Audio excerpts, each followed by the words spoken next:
ఒక గ్రామంలో రాము అనే బాలుడు ఉండేవాడు. అతనికి ప్రకృతి అంటే అమితమైన ఇష్టం. చెట్లు, పక్షులు, పూలు ఇవన్నీ అతనికి మంచి మిత్రుల్లాంటి వారు. ప్రతిరోజు బడికి వెళ్లే ముందు తోటలోకి వెళ్లి చెట్లతో మాట్లాడేవాడు.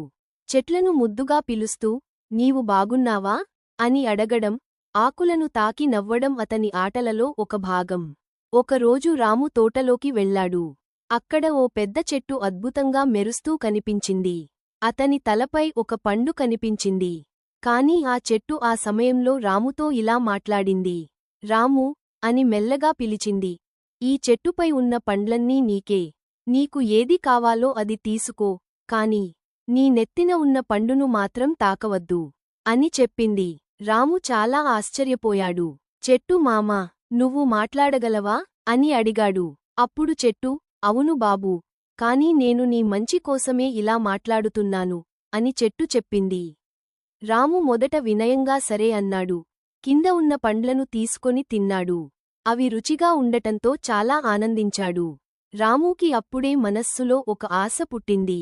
ఎంత బాగుంది ఆ పండు, అది నాకు కావాలి అని అనుకున్నాడు. ఎందుకు చెట్టు మామ ఆ పండు వద్దన్నారు?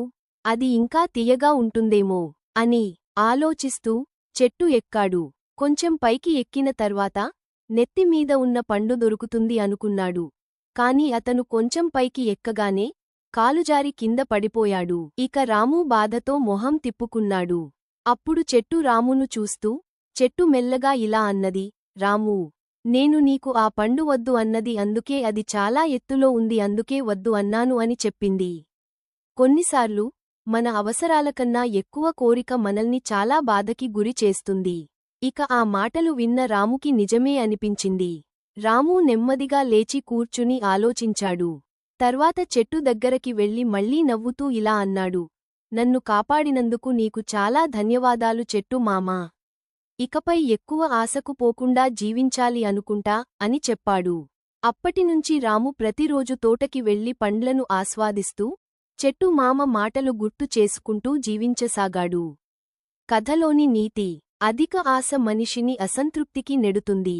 సరిపడే దానికి సంతృప్తి పడటం నిజమైన విజయం.